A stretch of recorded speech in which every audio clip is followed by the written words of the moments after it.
I'm Laurel Beversdorf, strength and conditioning coach. And I'm Dr. Sarah Court, physical therapist. With over 30 years of combined experience in fitness, movement, and physical therapy, we believe in strong opinions, loosely held. Which means we're not here to hype outdated movement concepts. Or to gatekeep or fearmonger strength training for women. For too long, women have been sidelined in strength training. Oh, you mean handed pink dumbbells and told to sculpt? Whatever that means, we're here to change that with tools, evidence, and ideas that center women's needs and voices. Let's dive in.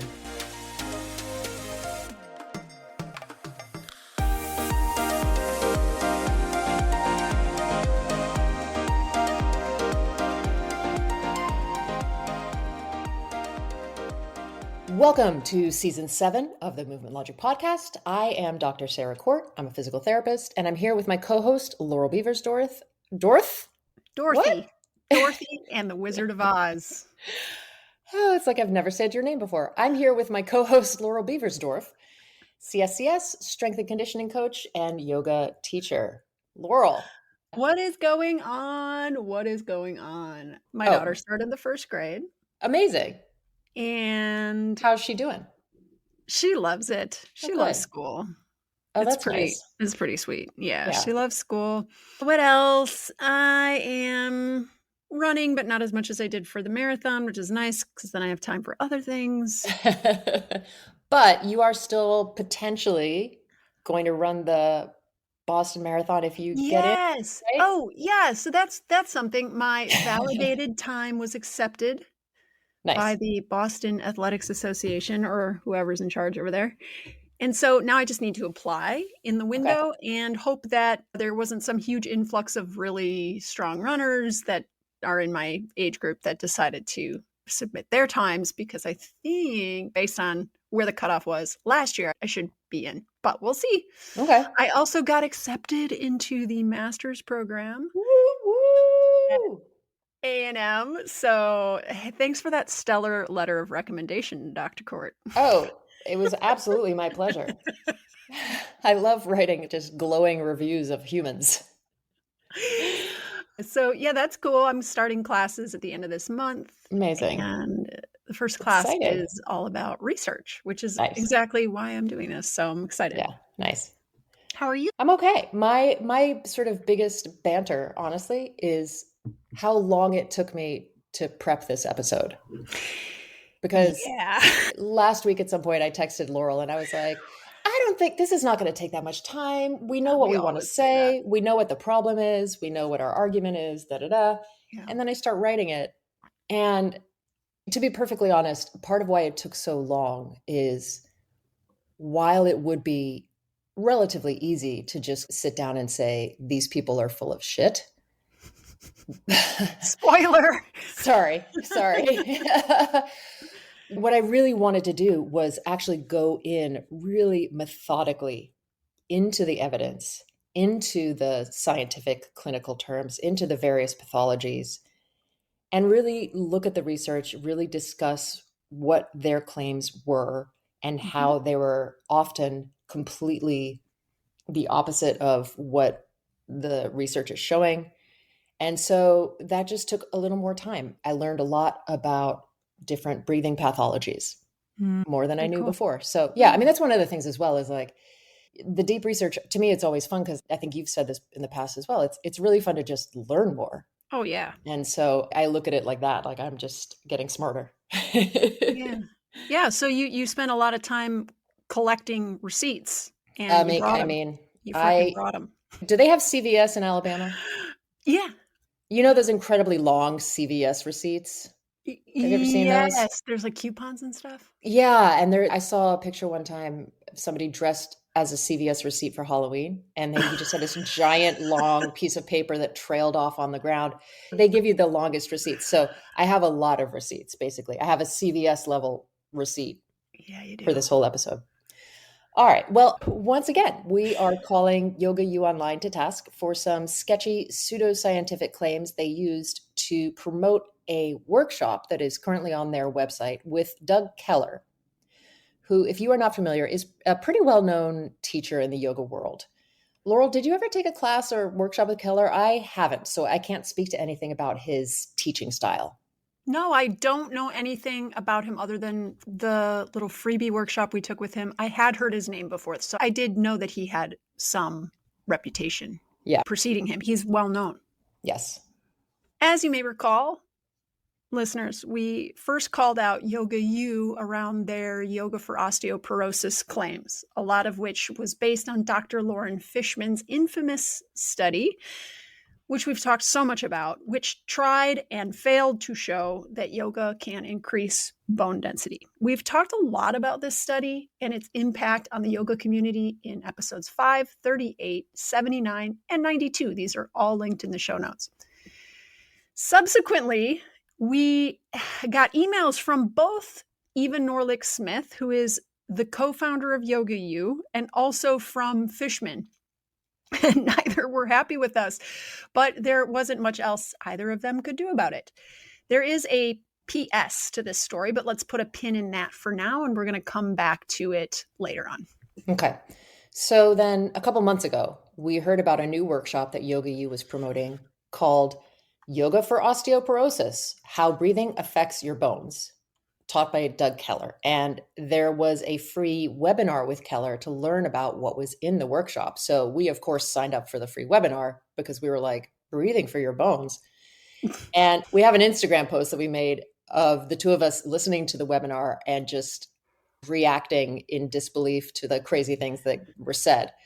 Kind of like this word salad pseudoscience nonsense that both Keller and Norlick Smith said during the webinar. I will say to Norlick Smith's credit, I'm not going to give her a lot of credit, but I will give her credit for this. When we started commenting in the chat during the live webinar and saying things like, this argument makes no sense, she did, in fact, engage with those comments, but mostly, I think, in an attempt to dispel what Laurel in particular was saying. Laurel was the braver one. I kept saying things like, can you please provide the research evidence that backs these claims? And Laurel was like, I find it hard to believe that breathing is going to impact bone density, which is often our MO. So, but here we are yet again, trying to make yoga do everything for your body.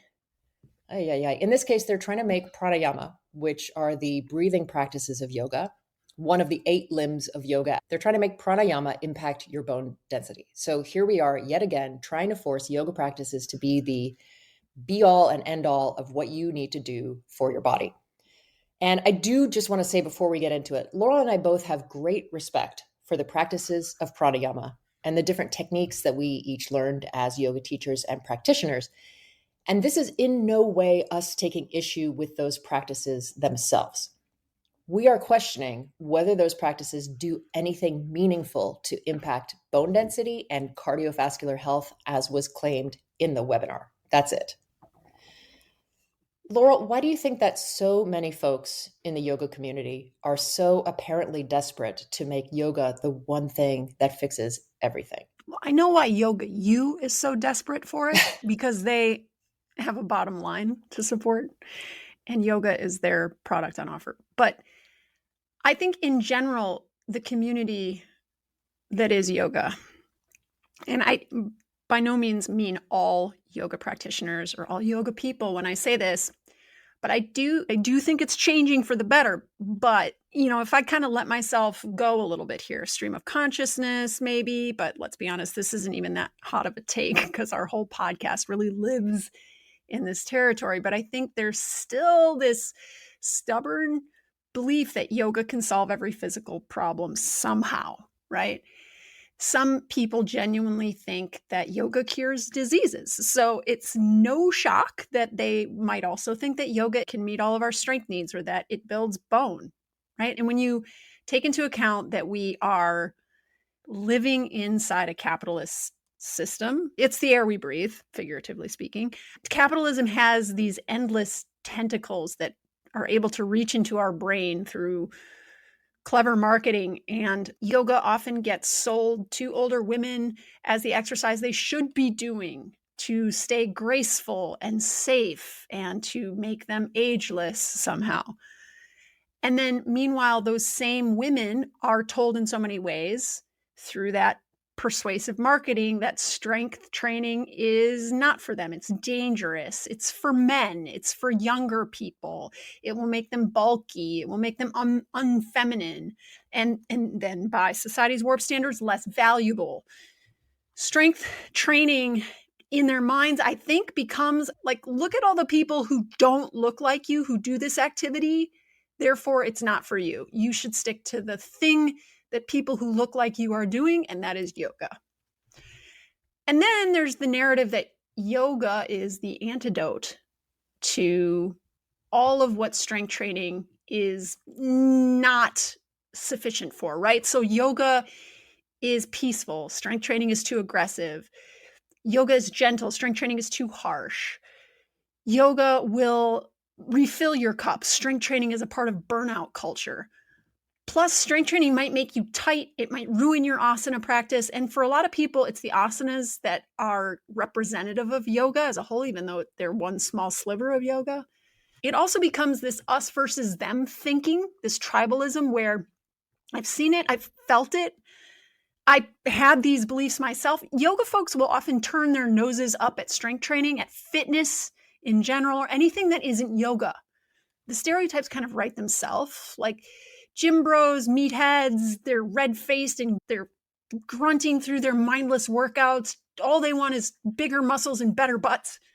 And then meanwhile, we have the serene yogi, eyes half closed, heart rate 42 beats per minute, wise smile, confident in their more, quote, evolved approach to movement. That's my sentiment, at least, that there is this sort of, we are superior to all this mindless fitness nonsense. We are exercising in a far more intelligent and elevated and enlightened way. Now, again, I want to say this is not meant to be a characterization of all people who practice yoga. Not at all. I'm, of course, exaggerating, but I think that conditioning, if you've been in the yoga community for a while, that this type of conditioning runs deeper than people are even aware of. There's a lot of unchecked biases. And here's another thing that happens. Yoga people tend to trust their teacher and what their teacher told them. And so we see this with Eva Norlick-Smith and Doug Keller. She clearly has put enormous trust in Doug Keller, who happens to have a PhD in philosophy, to deliver, she thinks will be accurate evidence-based information about breathing physiology. Getting basic definitions right, like what is VO2 max? What is the Bohr effect? She assumes that he will make claims about breathing for bone health that are supposedly grounded in solid evidence because, hey, he's a respected yoga teacher who teaches breathing, right? He's been doing this for so many years. He must know what he's talking about, right? And yet, as we'll find out, he gets the most basic facts about breathing physiology wrong. And no one bats an eye, except Sarah and I. Our eyes were batting very hard. My eyes batted so hard they rolled back in my head. My eyelids were fatigued for days. No one questions him, though. And why should they? He's, again, a well-respected yoga teacher. He's a, quote, breathing expert. If he says he can make their bones better with breathing, they believe it. So that's my answer. Yeah. Okay. Before we get to Doug Keller and who he is, we need to talk about Eva Norlick-Smith, the co-founder. She's the one who is platforming people like Fishman, but now we're focusing on this workshop from Doug Keller. She's the one platforming these folks. So let's talk about Eva. So from a website called Meditating Entrepreneur, quote, Eva started practicing yoga in 2005. She received her 200-hour certification and shortly after started teaching classes. Soon after entering the yoga teaching world, she realized the education she received from yoga teacher training did not prepare her for the common problems her students were having. This realization sparked her wish to become a more well-rounded and evolved yoga instructor. Eva and her husband Terry developed a yoga therapy program to initially improve back problems, which later developed into posture improvement and core strength development called Healthy Back, Healthy Body. Eva saw the need for a platform for continuing education for teachers. Thus, YogaU Online was born. YogaU Online grew from 5,000 subscribers in 2013 to over 60,000 subscribers in 2017. All right, so then from the YogaU website, Eva Norlick Smith has a background in health psychology and is trained as a yoga therapist. In their yoga teaching, Terry and Eva combine the principles of soft tissue release from the bodywork traditions with the soft tissue transformation fostered by yoga. They believe that we truly hold the power to reshape the soft tissues of the body at our they meant will, and that yoga offers a powerful approach to restore strength and balance to the body, no matter what our age. Okay, so as an aside, we don't have more recent data on the number of YogaU subscribers since 2017, but I would bet that it's much higher now, in particular due to the pandemic forcing more people to practice yoga online. Yeah, I would agree. Let's talk about Doug Keller and who he is. We got this information from his website. Doug Keller, for those of you listening who may not have heard of him, is a pretty well-known yoga teacher. He studied philosophy at Fordham University, but before he finished his thesis, he became interested in the teachings of Swami Muktananda, and in 1986 went to live on Muktananda's ashram in India for 7 years. While he was there, he met and became friends with John Friend. He went on to study with and assist him extensively, and even to become one of the first Anusara yoga teachers certified by Friend. Okay, so if you don't know who John Friend is, he started a style of yoga called Anusara Yoga in 1997, which grew to be very successful, and it spawned several yoga teacher celebrities like Elena Brower, Darren Rhodes, and more. When I was living in New York and teaching yoga, I took a lot of classes and workshops from Anusara teachers and even from Friend. I really appreciated their kind of both very thoughtful, but also very lighthearted approach. I really liked it as a style. So then Keller goes on to say that, this is a quote, in addition to teaching the postural practices of Hatha Yoga, as well as pranayama and meditation, I have chosen as my focus on sharing insights into what yoga has to offer as wisdom in the face of chronic pain and health issues, which is an evolving field that promises to be a vital part of the future of yoga, unquote. So a quick scan of his schedule on his website shows that he teaches workshops worldwide. And when we looked at the YogaU Online website for courses that he was doing or had done for them, there are a lot. He has an ongoing relationship with YogaU. His other YogaU workshops are things like yoga for healthy hips, the sensitive psoas, that old chestnut, counteracting forward head posture, yoga for sciatica and piriformis syndrome. So a real greatest hits of yoga workshops. I mean, to be honest, there was a time in my yoga teacher career where I would have taught workshops with names like these. I probably wouldn't have. Mine would have been called like something about rolling on balls and a play on words with need it in it or something. So the first workshop on his YogaU page is called Breath as Medicine, Yogic Breathing for Vital Aging. And this is the workshop that was being promoted by the free webinar that Sarah and I attended. Now, let's talk for a moment about how this free webinar was advertised.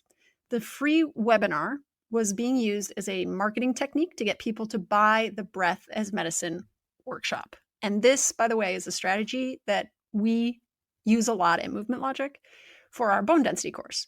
We typically offer 2 free classes in the lead up to a launch of the course. One is a sample weightlifting class, the other is a Q&A. So we have no beef with this strategy. It's under the umbrella of the marketing strategy called give them stuff for free so that they will pay you for stuff later. Yeah, this is pretty standard. So at great expense to my mental health, I have remained on the YogaU mailing list so that I can continue to see what they're getting up to. So I received their emails promoting the free webinar, which we're going to discuss in a moment. And since we'd also done a previous episode about YogaU, we also heard from several podcast listeners, email subscribers, and others who received these emails and were like, holy shit, do you know about this? So I'm going to read to you from some of the emails that I received that were advertising this free webinar. So this is from the first email, and this is a quote. Namaste, Sarah. Did you know that the way you breathe could be silently eroding the health of your bones? We hear a lot about the importance of strength training to preserve muscle mass and prevent the thinning bones of osteoporosis and osteopenia. However, did you know that there are other important factors that affect our risk of bone mass loss? In this talk, we'll explore the fascinating connection between breath and bone health that most people have never heard about. Recent research has unveiled a crucial link between breathing patterns and bone health. In fact, we now know that poor breathing habits can create biochemical changes that affect bone density over time. Okay, so now I'm breathing wrong, and that's going to give me osteoporosis. Great. Laurel, will you read from the second email? Hold on a second. Hold my purse. Okay, we got to unpack that first sentence. Yeah. That first sentence. Yeah. Quote, did you know that the way you breathe could be silently eroding the health of your bones? This is peak predatory wellness garbage. Yeah. Did you know that the way you breathe could be silently eroding the health of your bones? By design, it's supposed to make people panic about something so mundane. It's something you've done literally every second of your entire life. It's taking a real serious concern that this community of older women has, which is bone loss, and hijacking it to scare them into signing up for a fucking breathing workshop. In her first email to us, the one in response to our social posts about their fucked up blogs that they still had on their website suggesting mudras built bone, in her first email to us, she had all kinds of excuses as to why the blogs about yoga for bone building, mudras for bone building, breathing for bone building, nutrition advice that was just wildly wrong about bone building and way out of scope of practice that she then admitted an intern had wrote. Yeah. She had all kinds of excuses about why that stuff was still up on the site, and a lot of it was her passing the buck. Like she wrote, we have been updating articles for SEO purposes lately, but the person updating the articles failed to check the quality and currency of the content. Okay, here's the second email. Quote, namaste, Sarah. Tomorrow, we will be exploring one of the most overlooked connections in bone health, how the way you breathe could be silently affecting your bones in ways you never imagined. The drama, the sheer drama is just gross. It's so gross. In less than 24 hours, Doug Keller will reveal the fascinating science behind how our breathing patterns impact bone metabolism, posture, and fracture risk. This isn't just theory, it's practical knowledge you can start applying immediately. Did you know that clinically significant shallow breathing, as in, for example, COPD, is linked to 3 times the rate of bone loss and osteoporosis? Sad but true. Recent research shows that a staggering 73% of those with breathing issues develop osteoporosis compared to only 42% of people without breathing complications. I'm sorry. How is I'm so confused. How is 73% 3 times 42%? It's not even double. Like what? A quick Google search reveals that higher rates of osteoporosis in COPD patients are due to a blend of things. A blend of things, notably inactivity and steroid therapy. Sarah, what's the relationship between steroids and bone loss?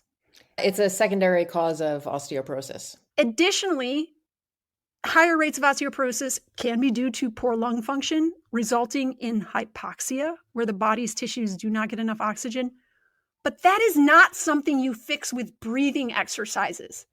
The email goes on. Why does it matter? This is the email, okay? Why does it matter? Because we all lose breathing capacity over time. By age 65, most people have lost up to 40% of their lung capacity, a decline that leads to shallow breathing.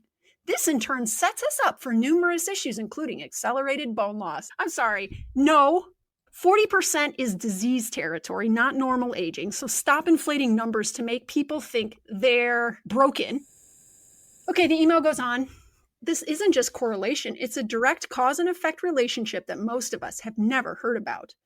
You haven't heard about it because it's not a direct cause and effect relationship, you fucking numpty. There we go. Curious to learn more about this important component of osteoporosis prevention and how yoga can help?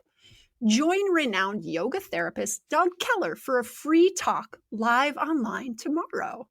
This webinar was included as part of YogaU's ongoing Yoga for Osteoporosis series.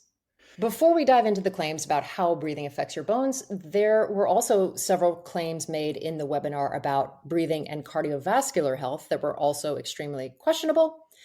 So we are going to talk a little bit about that as well, but our main focus is going to be on the supposed breathing to bones connection, as that has been our biggest issue with YogaU to date, making claims about bone density that don't hold up. We're going to go through the transcript of the free webinar and unpack this pathway of the breathing for bones claim, as well as the research that was provided to support it. And I want to let you know as well that we sometimes use an amazing tool called Consensus, which is like ChatGPT, but specifically for research.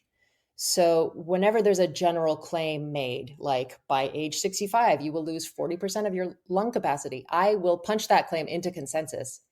And then it goes through all the available research to see if it's supported. I mean, it's always still important to then look at the studies themselves and make sure it's picking accurately, but it's an incredible time saver for doing a literature review.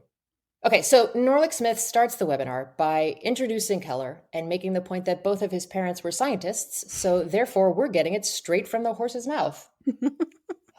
That's not how science works. Yeah, that was an appeal to authority, but was a failed one because I'm sorry, but scientific knowledge and the ability to speak accurately about scientific topics is not genetically derived. Of course, for many yoga practitioners, this fact that his parents were scientists will just be a quaint, fun fact about Keller. I think to many of them, his real expertise on this topic lies solely in the fact that he is a renowned yoga teacher who's taught breathing for many years. Yeah. Okay, so Norlick Smith then goes on to restate the claim from the emails that research shows that by the age of 65, most of us lose up to 40% of our lung capacity. That sounds terrible. Is that true? Guess what? No. While there are age-related declines in pulmonary function, we do not lose 40% of our lung capacity by age 65. It's simply incorrect. And I honestly don't know where they came up with that number. And also, lung capacity is not a scientific term. It doesn't mean anything. Research does show there is loss in aerobic capacity, but it's certainly not 40%. All right, so we are off to a great start. Norlick Smith goes on to ask Keller why a loss of breathing capacity can affect our bones. So I'm going to summarize what he says. But when I do it, this is a summary, we're going to play a little game called unsupported, misleading, exaggerated, or flat out wrong. So the challenge is to determine exactly how Keller is getting this wrong. Okay, so here we go. This is just the summary of what he says. The ribcage shape changes with age.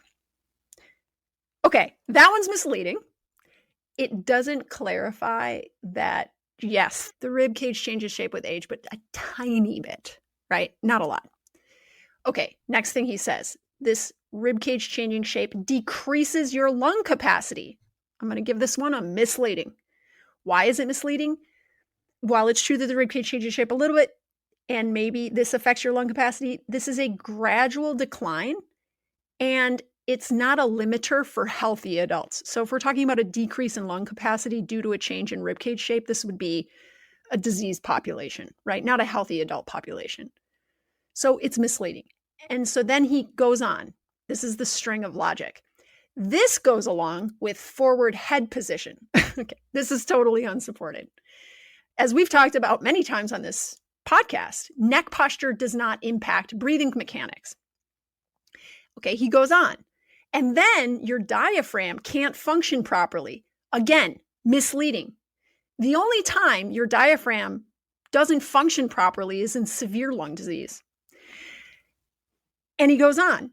And as a result, you breathe more shallowly. This is an exaggeration. Most older adults do not develop clinically significant shallow breathing. And that leads to chronic hyperventilation. Okay, this is pants on fire level misinformation. It's wrong. Shallow breathing, and we're going to talk about this, is the opposite of hyperventilation. Hyperventilation can be acute or chronic, but it is basically either rapid deep or rapid shallow breathing that decreases CO2 too much. So he's saying that shallow breathing from your misshapen rib cage and your forward head leads to chronic hyperventilation, right? Mm-hmm. But he just a moment ago said that it causes you to breathe more shallowly. So these are saying two different things. Yeah. Okay, so he goes on. This makes your blood more alkaline. That's true if you hyperventilate, but the hyperventilation part of this contradicts the shallow breathing part of this. And this whole string of logic began with a ribcage shape change, right? So very confused here.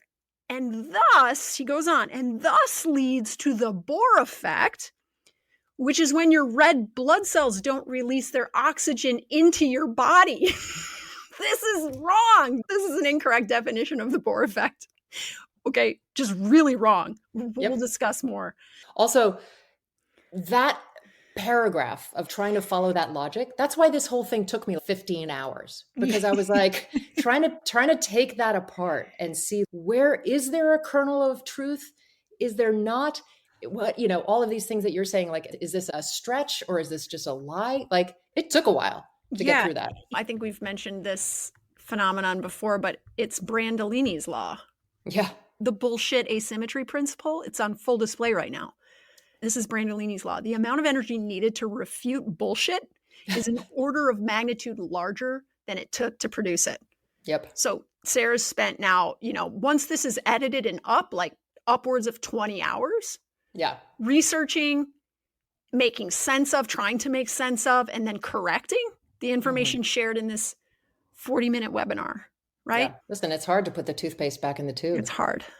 Okay. But we're going to try. But wait, there's more. He goes on to say, when your blood is more alkaline, you hyperventilate more, and it becomes a vicious cycle. And then the body tries to correct this by leaching minerals from the bones, including calcium, to try to balance out the pH. And then you lose a lot of that calcium through your urine, and your bone density is impacted. And then because calcium is also used in the body for muscle and nerve function, you get issues with smooth muscle functions like digestion, and your nerves get more sensitive. All right, let's try to unpack this even more. So we're going to go back to ribcage shape, okay? It is true that throughout your life, from childhood to older age, your ribcage can and likely does change shape. And yes, this change in shape can impact your diaphragm's function, making it maybe a little less efficient. So, okay, that's misleading, as I said, and it's in need of qualification. Otherwise, it sounds really scary, right? It sounds like your ribcage collapses as you get older. It's a molehill, and you are depicting it as a mountain. Yeah. So this change is really small, and its impact on breathing capacity is very gradual, and it doesn't negatively impact most people. Yeah. Okay. But are they going to say that in an advertisement? No. God, no. Like, this whole webinar is an advertisement, right? Is that what they're going to say? Yeah.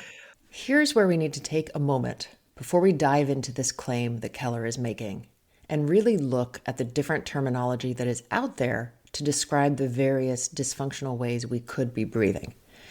Because it's important to note that this topic is not set in stone the way that Keller is describing it, and that there does not currently appear to be an established medical consensus on how some breathing dysfunctions should be described or categorized. There is a review paper from 2016 that proposes a revised definition of dysfunctional breathing terminology, but it does not seem like any such consensus has been reached. So, firstly, there is a condition called hyperventilation syndrome. that some describe separately from chronic hyperventilation and some say is the same thing. These are both different from acute hyperventilation, and Laurel is going to discuss this difference in a moment. There is also a condition called shallow breathing that is different from chronic hyperventilation. For our purposes, we are trying to determine the difference between shallow breathing and chronic hyperventilation in terms of the impact on blood pH, and which one creates an alkaline blood pH, as this is the crux of Keller's argument. Now, part of the challenge is that Keller uses the terms shallow breathing and chronic hyperventilation interchangeably, but they're not the same, and it's even a bit more complicated than just saying that they're not the same.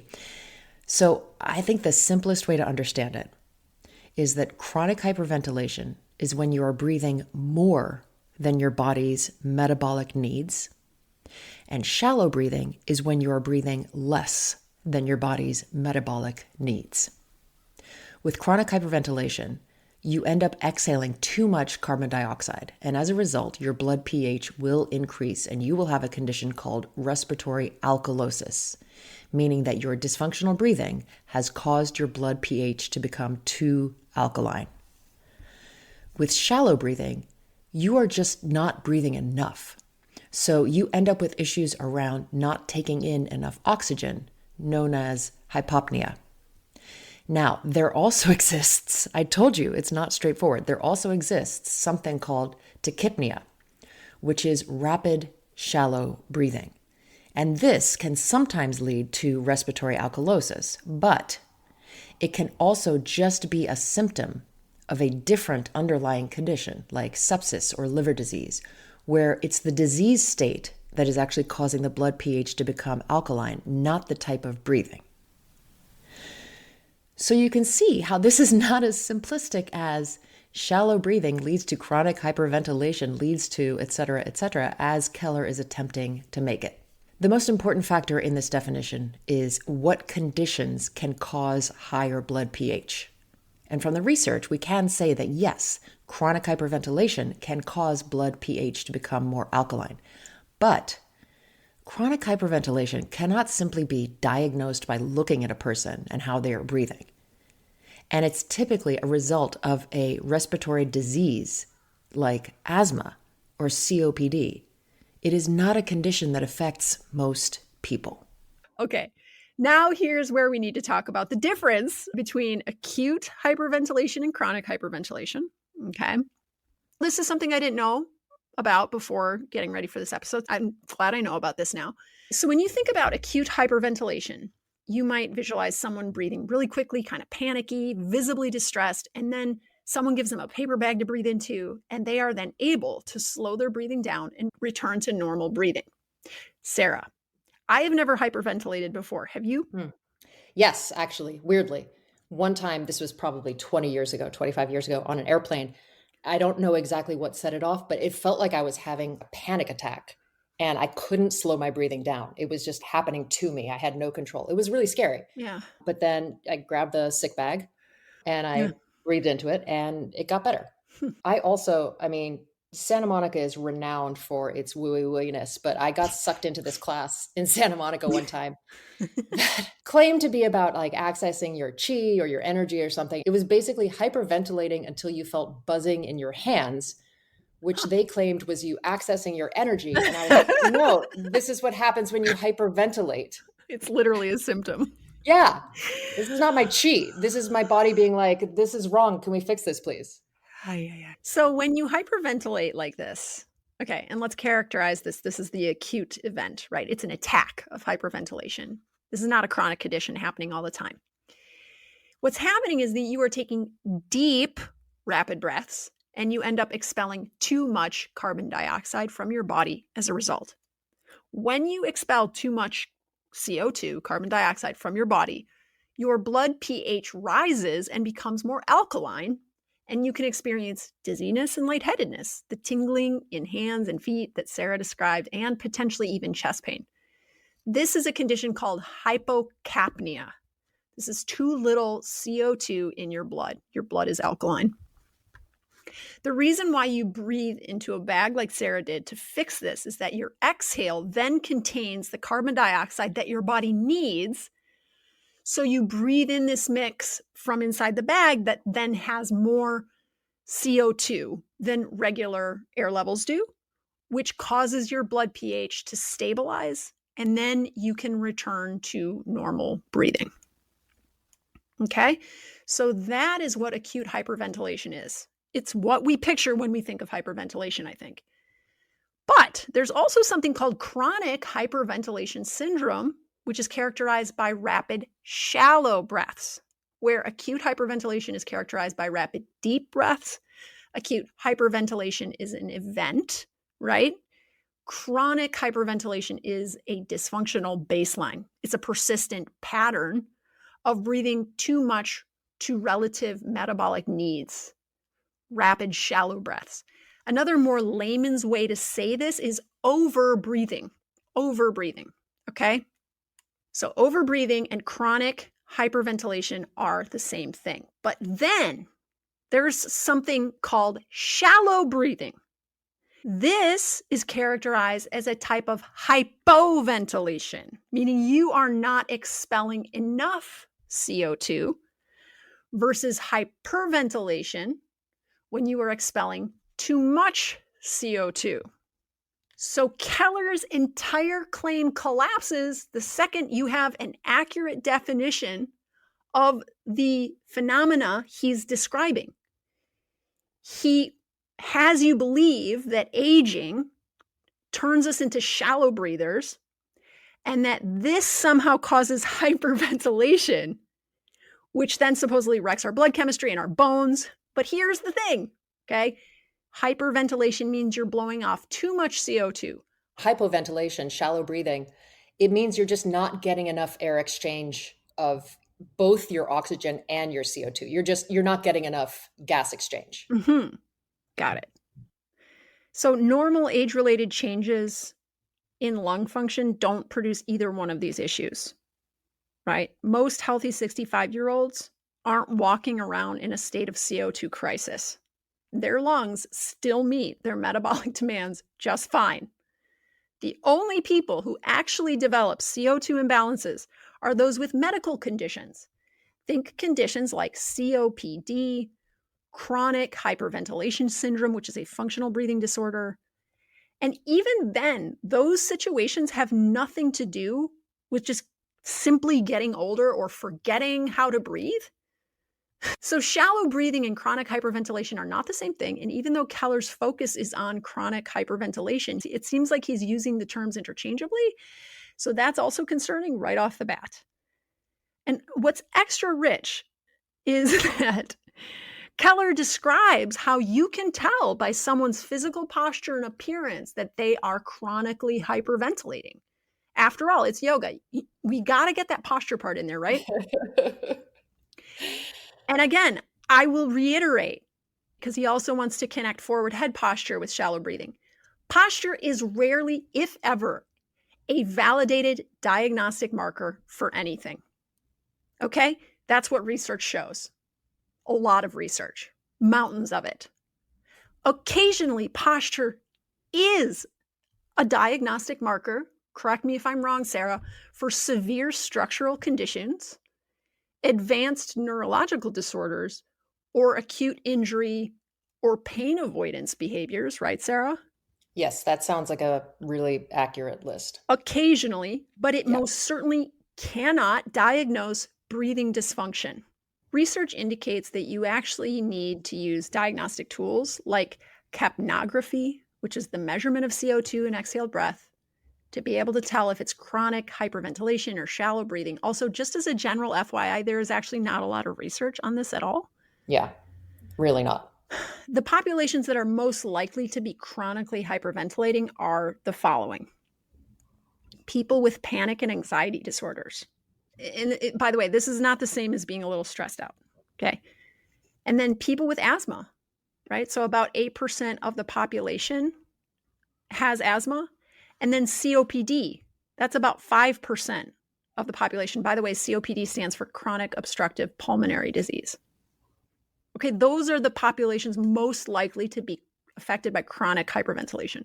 But was this a workshop for people with asthma and COPD, Sarah?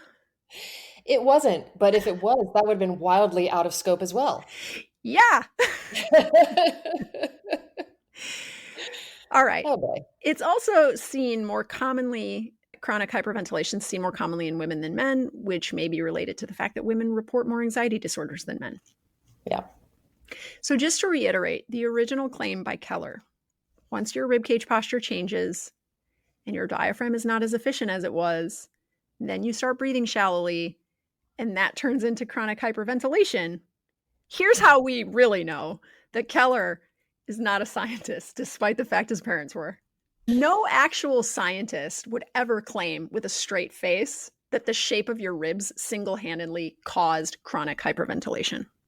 Okay, that's not how evidence works. That's not how physiology works. And it's certainly not how science works. Yeah. But it's how many market. And what happens is that they create problems that they can then solve with the solutions that they sell. In yoga specifically, posture is often the problem. And then yoga is the fix. We see that with how YogaU sells their yoga for osteoporosis workshops. We are going to do yoga to fix our posture, and that's going to help your osteoporosis.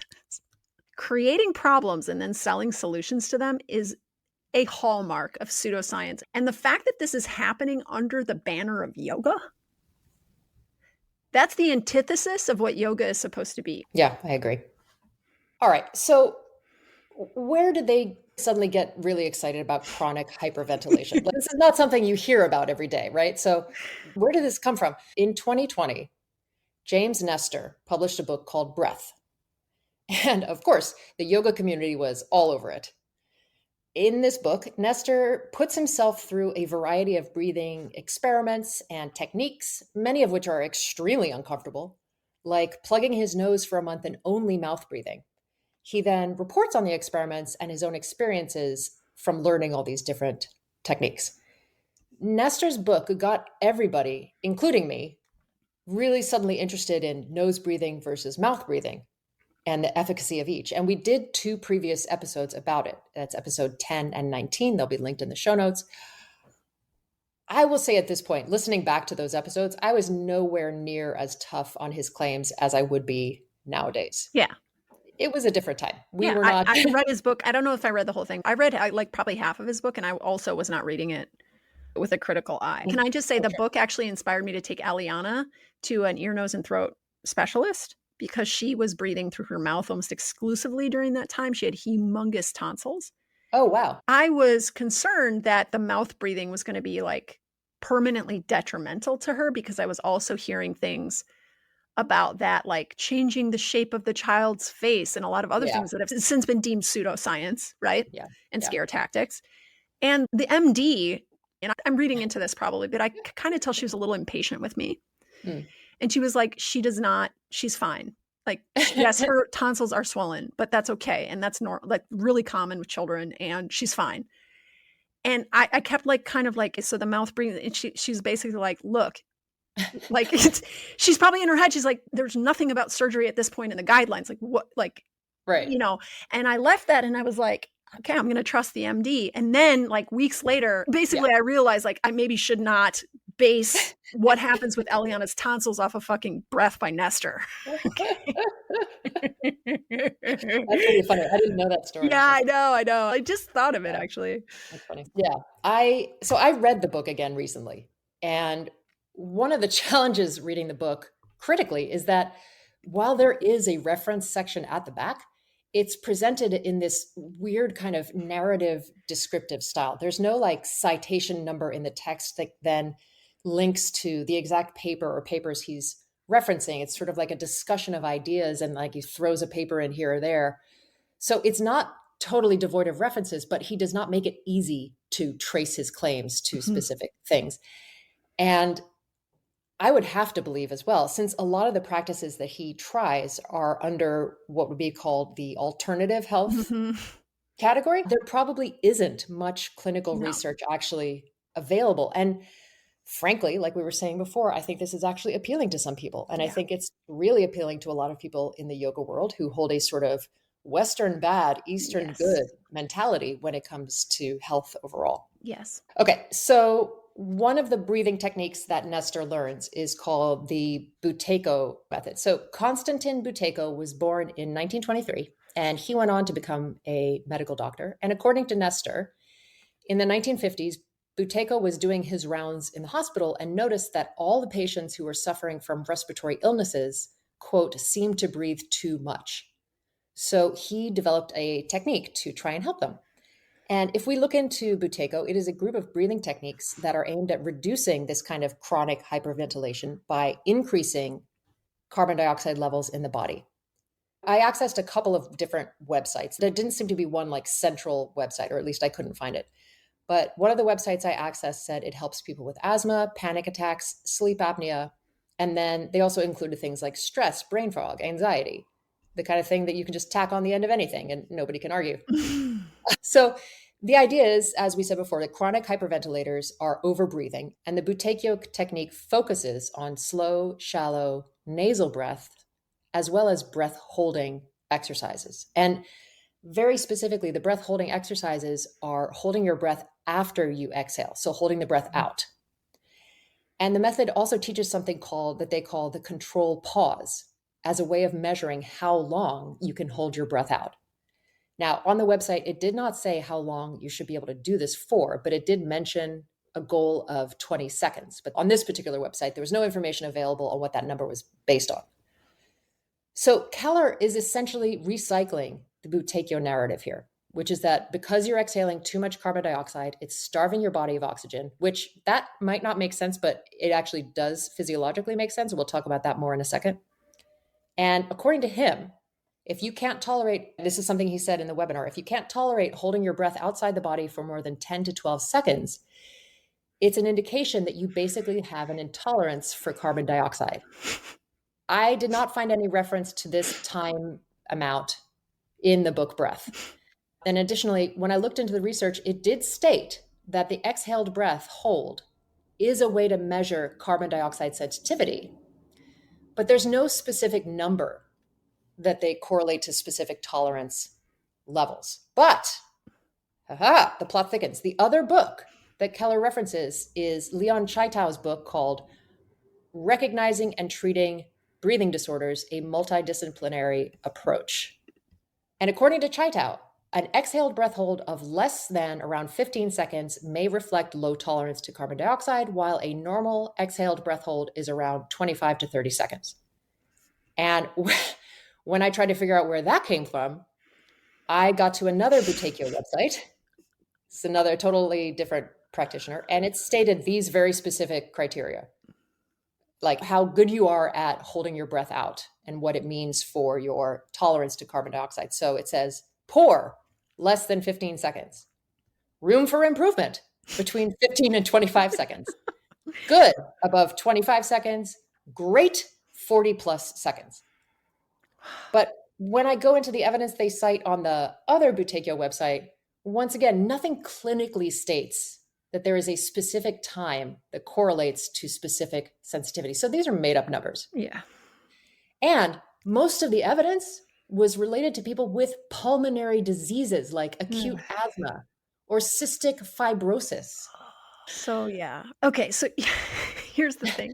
Like even if we grant that Buteyko can be useful for people with asthma or panic disorder, which is where the bulk of the research is, right? Is on these disease populations. Yeah. It's a massive leap to go from that to then say to a bunch of random strangers in a free webinar advertisement for your course that breathing the way you're doing it is wrecking your bones. There's zero evidence connecting breath hold times, CO2 sensitivity, or Buteyko training to bone density. Right? Like this isn't science. This is just a story that sounds plausible if you don't look too closely. But unfortunately for Keller and YogaU, we like to look closely. It's our favorite thing. Looking closely is our favorite thing. Okay, so then, by the way, at this point, I think we're about 3 minutes into the webinar. We've already had all of this information disseminated. And I'm just like, oh, my brain hurts. So now, next, Norlick Smith points out that as she did in that email, right? 75% of people with COPD develop osteoporosis versus 40% of people without COPD. Okay, so COPD, that's chronic obstructive pulmonary disease. It affects about 5% of the population. COPD is a group of lung diseases that cause persistently narrow airways, making it hard to breathe.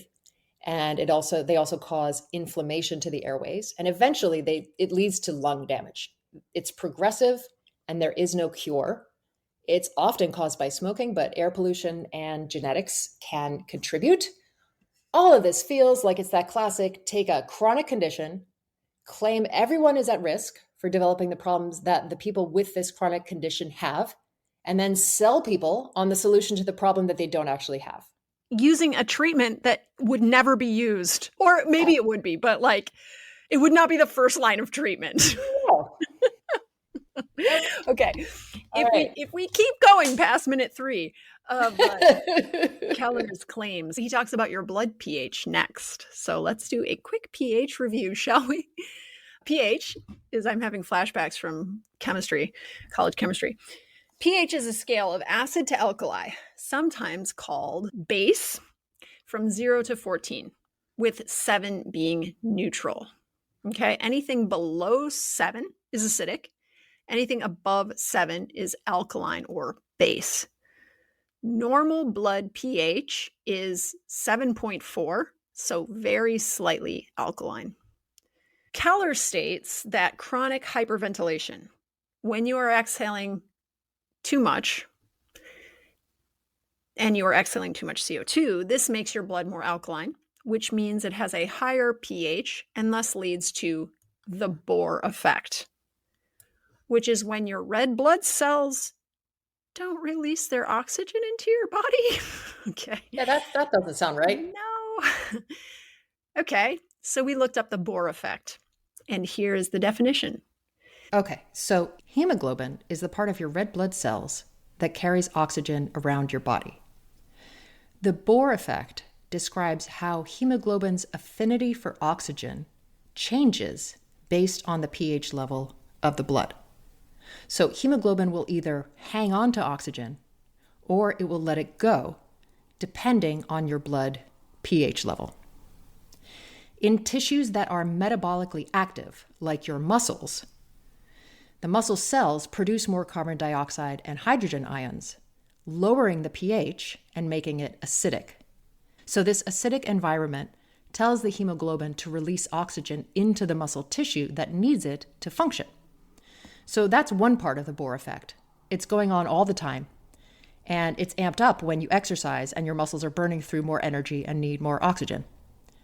Now, over in your lungs, once you have exhaled your carbon dioxide as part of normal breathing, your blood pH is higher. It's more alkaline.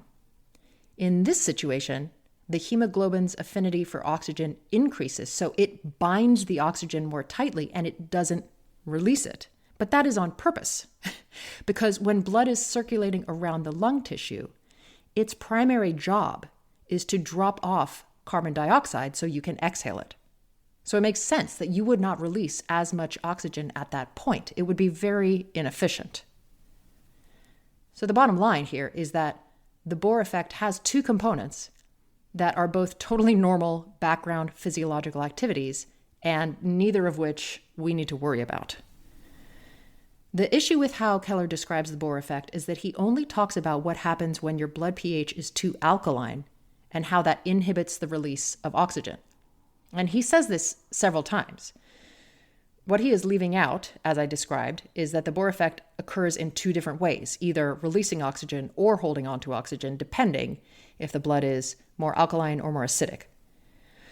What he's also getting wrong is that the way that the Bohr effect happens in the lungs, where the hemoglobin does not release oxygen, is not what happens in the tissues. If it was happening in the tissues, that would be a problem because metabolically active tissues need oxygen. But it happens in the lungs, what he's describing, and that is where it is supposed to happen. And additionally, just to note, your blood pH is very tightly controlled by a lot of systems in your body. So suggesting that people's blood pH is wandering into, dangerous territory when they don't have a respiratory disorder, that's misleading. So, yeah, that was incorrect. Moving on. All of this was a lead-up explanation to the idea that your body leaches calcium and other minerals from your bones in an attempt to correct the pH of the blood. And so that's why we need to change the way we are breathing. Now, talk about creating a problem to sell a solution, Sarah, though, really, it's just glaring. Yeah, truly. It's glaring to me. Okay, now there was a document sent out following the webinar with the studies that they used to support this main argument about breathing and bone density. So, yeah, let's look at the studies. Let's look at the first one that is about breathing and bone density. Sarah, would you like to tell us about this study? I would love to. I also want to point out that on this one sheet that was sent, the very first reference or the very first link was to a blog post that Norlick Smith wrote about all of this for YogaU Online. Just to be clear, it's not appropriate to list something you wrote as evidence to support an argument when the piece you wrote just reiterates what is being claimed and is not itself research. All right, so the first actual research study is called Association Between Lung Function and Bone Mineral Density in Children and Adolescents by Zhao et al. From 2023. Laurel, are you already seeing a problem with this study from the title? I'm just curious. Could it be that this study was done on children and adolescents? Yeah, you cannot extrapolate pediatric data to adult data. That's not how it works. Yeah. But anyway, moving on. This is a single observational study. So it's not a randomized controlled trial. It's not a meta-analysis or systematic review. Hopefully you're learning, because we say this a lot, that means it's not great evidence. It's maybe somewhere you would start. And the thing is, with these sort of lower quality studies, they're usually used as a stepping stone to then go on and actually try to put together some better research, right? Yeah. But people love to then just pull this, type of pilot study basically and say, look, evidence, when it's like, that's not what it's doing. Right. Okay. And I have to be honest, at this point, as I was preparing this episode, I started to feel really resentful that YogaU and Doug Keller are making me read a study that has zero relevance to what they're claiming.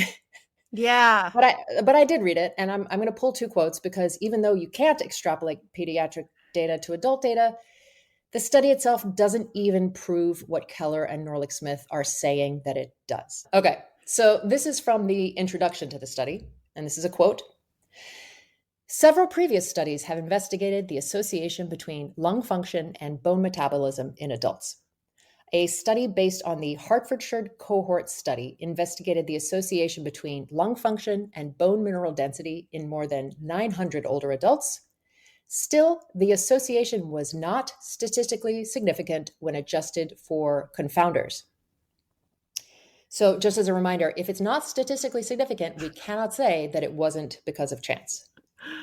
So they're just saying about other studies, when they looked at lung function and bone mineral density in adults, even then they could not find statistically significant data. Okay, so they state that in this study, the pediatric study, they found a positive association between bone mineral density of the lumbar spine and lung function, in particular with younger children and lower BMI. So not older adults, just as a reminder. And this is a quote from the discussion. The cross-sectional design, meaning the way this study was designed, precluded the possibility of causal inference, and we were unable to determine a causal association between lung function and bone mineral density in children and adolescents. So this is them acknowledging that the type of study that they were doing was never going to be able to prove causality between lung function and bone mineral density. Just a reminder, one of those marketing emails said that there was a clear cause and effect relationship. Yeah, this is... I am so fucking mad right now. There's just absolutely zero integrity going on here. Who picked out this study? Did anyone bother to read it? And maybe worse, did they read it and go, sure, this seems fine, and just slap it on the list? You know what I can't stop thinking about is like all the people who are going to come back at us and be like, you're so harsh, you're tearing them down. You give them the benefit of the doubt. Mean girls. These are people who are preying on people's fears and anxieties around their bone health to sell them solutions that aren't going to work. Yep. So they're inventing problems. They're creating fear. They're creating anxiety. They're doing it sloppily because they're so confident that no one's actually going to read this research. And I know we're going to have people mad at us for forcefully denouncing this. Yeah. But who are you more interested in protecting? YogaU's bottom line? Yeah. Or all of the people who sign up to learn what they're sharing, who are unsuspecting, trusting participants in this fucking story? Yeah. I'm interested in putting a stop to this kind of crap in the yoga community. I think it hurts yoga. And then there's going to be people who are mad because we're not yogic enough about it or something, right? But is this yoga? Do you want this kind of stuff to fall under the banner of yoga? That's disastrous for yoga. I agree. I don't want yoga associated with predatory wellness marketing. And the other thing is, Norlick Smith does kind of position herself as a science expert.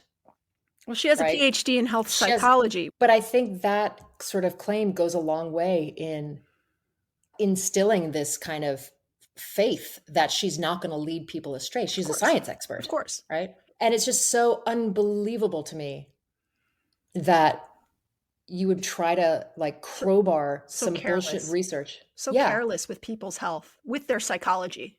So this is reminding me of the webinar where Sarah, you repeatedly and politely requested research in the comments. And then there was this barrage of other people in the webinar. By the way, how many people were in this webinar? Was it like 200 people were attending live? 100? I don't know. Probably about 100, I think. I think it was more than 100. So a ton of people on this webinar chimed in under your comments saying they also wanted to see this research. And that's when even Norlick Smith finally told them that people could get the research in an email if they asked her for it. So I think she's counting on them not asking her for it because the people, they want to know that there's research, but they don't want to read the research. So they're probably not then going to ask her for the research, right? They would have to have crossed over into a level of skepticism that I think many in attendance had not quite crossed that threshold yet. Maybe they did once we started chiming in, right? Yeah. If you're a yoga teacher, a yoga practitioner, even a yoga therapist, odds are you don't actually, like, I took classes, a year's worth of classes on reading research. And I didn't enjoy it, especially more the statistics part than anything else.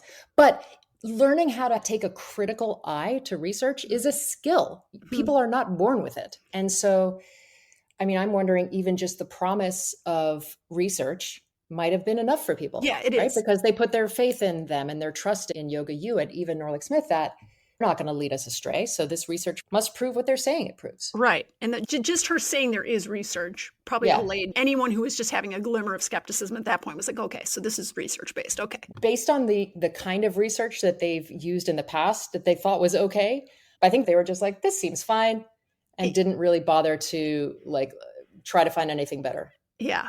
Yeah. Well, there isn't anything better. That's the thing. That there's some physiological plausibility. Yeah. They make up an entire narrative about it. They connect all the dots of all of these physiological processes and effects. And then they retroactively go backwards and go, well, now let's find support for this. Which is not science, if you weren't aware. That's not how science works. No, we can't make up how things happen in the body. We really want to understand the body and also want to find the right solutions to the problems. That's a bad idea. Yep. Okay, so I just want to summarize what we have so far, right? we have a completely unfounded claim that older adults are chronically hyperventilating, when in reality, while aging can lead to some gradual reduction in lung function, that does not automatically mean they have or ever will have this clinical condition. Okay. Yep. Number two, they are also implying that because all older adults are breathing this way, or many older adults are breathing this way, it's very nebulous, right? Yeah. You all in attendance in this webinar, did you know that older adults generally, right, are breathing this way? They're implying that they're breathing this way, that by doing that, they are forcing their bones to give up calcium and other minerals to balance their blood pH. And as a result, their BMD is going down. And then the first piece of evidence we are supplied with on this topic is a non-causal, single cherry-picked study of children. Oh boy. That's where we are right now. Okay. There are 2 more studies provided as reference for this claim, though. So let's take a look at those. Both of these studies are about sleep apnea. Oh God. I am not kidding. Okay, fun fact. Sleep apnea is also a condition that Buteyko claims its breathing techniques can help with. So if you're wondering why they picked these studies about sleep apnea, that might be why.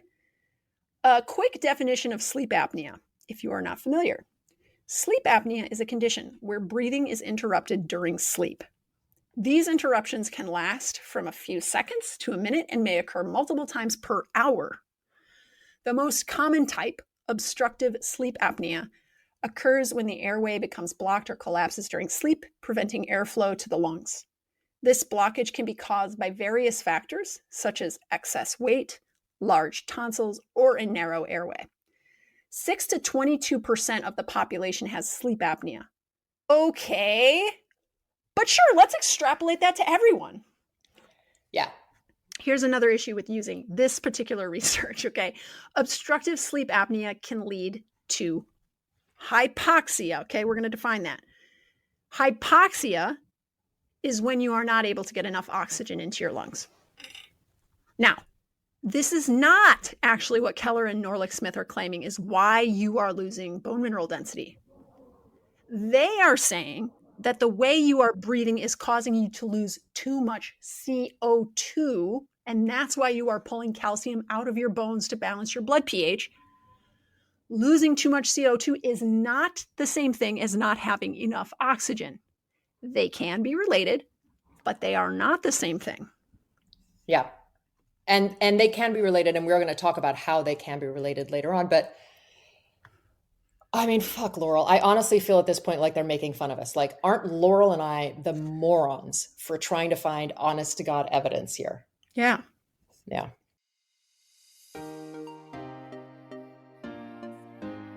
Our bone density course, Lift for Longevity, is your step-by-step guide to building strength and stability while bolstering your bones with barbell training. And if you join the interest list now, you'll get exclusive free content, plus the biggest and only discount we offer when enrollment opens. You might be wondering, am I doing the right kind of training to actually support my bone health? What's the smartest way to keep my body strong without risking injury? What's the best way to modify lifts if I have joint pain or past injuries? How do I fit strength training into my busy life and make it a habit that sticks? If you've ever had questions like these, Live for Longevity will give you the clear, science-backed answers you need. But here's the thing, we only open enrollment twice a year. That's why the interest list is the best way to stay in the loop. Sign up now to get expert insights, strength training tips, and first dibs on the best deal we offer. Your bones will thank you. Join the interest list now via the link in the show notes.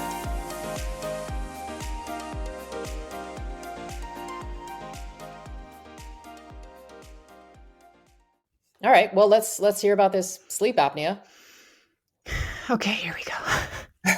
The title of the study, Assessment of Bone Mineral Density and Bone Metabolism in Young Men with Obstructive Sleep Apnea, a cross-sectional study by Zhao et al. From 2022. Okay, so this study was behind a paywall. So unless attendees to this webinar paid to get the full article, they would have only seen the abstract. Now, we have someone who gets papers for us, so we are grateful for Naomi. Yep. Again, this type of study just like the pediatric one, is unable by design to prove causality. But let's take a look. This was a study of the association of BMD and obstructive sleep apnea in men under 40, not older men, definitely not older women. Okay, and what they were looking at was the relationship between the hypoxia that happens with sleep apnea and whether it had an association, not cause, just association with BMD loss. So I'm going to read you the limitations of the study that they reported. Because what we are trying to establish here are the limits of what this study can show and how Norlick, Smith, and Keller, therefore, should not use it as evidence for their claims. Okay, so here it is. Quote, first, our study was a cross-sectional study and thus could not directly clarify the causal relationship between obstructive sleep apnea and BMD. A long-term follow-up study is needed to assess the effect of intermittent hypoxia on bone metabolism. Second, the sample size of the present study was relatively small, and our result was limited to male patients aged under 40 years. Thus, extrapolation to women and other age groups is not possible. So, says it right there in the study, but, go ahead, YogiU, and use this as supposed evidence for your claims to sell your workshops. Again, I'm going to have to say it. It's just theater. YogaU knows that most of their paying customers or future paying customers won't read the papers. So they dangle the offer, and it gives the illusion of credibility. At this point, it feels kind of ridiculous to look at the other study that is also about sleep apnea, but we've come this far, so might as well. All right, so here's the other study, bone mineral density and changes in bone metabolism in patients with obstructive sleep apnea syndrome by Terzi and Yilmaz from 2015.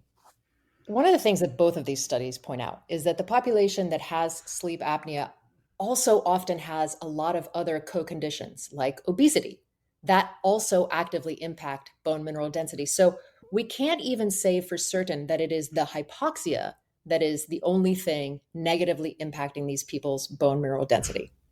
But anyway, the study looked at 30 men around age 50 with obstructive sleep apnea and 20 men around the same age who did not.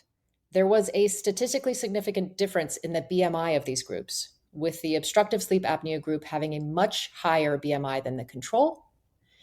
And in addition, they did not assess things like physical activity, vitamin D intake, or exposure to sunlight. Just as an aside, you need vitamin D to help your body absorb calcium, and nutrition. So there are a lot of confounders here. But here's a little detail that I read in this paper that made me go, are you fucking kidding me? So, and this is a quote, patients with obstructive sleep apnea syndrome also develop acidosis. Studies showed that bone resorption was increased by one-fold after every 0.1 decrement decrease in pH value.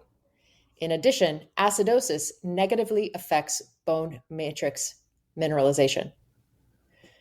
So let's go back to what Norlick, Smith, and Keller are claiming. They're saying that the issue is that your blood pH goes up, right? You become more alkaline because you exhale too much carbon dioxide. This study is saying that people with obstructive sleep apnea syndrome develop acidosis, in which the blood pH goes down, and that for every 0.1 decrease in pH or becoming more acidic, this negatively affects bone matrix mineralization. So not being too alkaline, being too acidic. And we're still looking at a very specific group of people who have obstructive sleep apnea who cannot be generalized to the whole population. Okay, so at this point, they're trying to claim that your supposed chronic hyperventilation is causing you to lose too much CO2, which makes your blood too alkaline. And then you pull calcium from your bones to fix it, and that is the link between breathing and bone mineral density loss. And in an attempt to show evidence to back this up, we have a pediatric study that does not prove causality, and 2 studies on sleep apnea, which has a biochemical process where too little oxygen intake leads to bone mineralization decrease, not too much CO2 exhale. And in terms of pH levels, is talking about acidosis where your pH is too low, not alkalosis, where your pH is too high. And I want to point out as well that while Keller is talking about blood pH becoming too alkaline in this webinar, someone wrote in the chat, and this is a quote, "Why would the body take calcium and other minerals from the bones if the blood is too alkaline? I understand that if the blood is too acidic, then the body would take minerals from the bones to make the blood more alkaline. Similarly to how stress hormones create an acidic environment in the body." And this person was correct. Now, they also included on the quote research list 2 studies about hypoxia, which again is when you are not taking in enough oxygen. Now, hypoxia itself can lead to hyperventilation if the person starts feeling panicky about not having enough oxygen in the body. But again, we're talking about a small number of people, certainly not everyone, and most of these people have respiratory diseases. Yep. So we're going to talk about these 2 studies quickly. Here's the first one. This is the title. Hypoxia is a major stimulator of osteoclast formation and bone resorption by Arnett et al. From 2003. This study shows that there is a link between hypoxia and osteoclast formation. And as a reminder, osteoclasts are the type of cells that break bone down. The study was done on mice and rats, FYI. Oh, that's my favorite. The second study, molecular mechanisms involved in hypoxia-induced alterations in bone remodeling by Usategui Martin et al. In 2022. Okay, this one looked at both rat studies and human studies, and here's what they found. Rat studies show clear, consistent evidence that hypoxia increases bone resorption by stimulating osteoclast activity and suppressing osteoblast differentiation, with tightly controlled experiments revealing specific molecular mechanisms. So rat studies show a strong connection between hypoxia and bone density loss. In contrast, human studies are fewer, less controlled, and show mixed results, often confounded by variables like sleep apnea, altitude exposure, and inflammation. While animal models offer strong mechanistic insight, their direct clinical applicability is limited.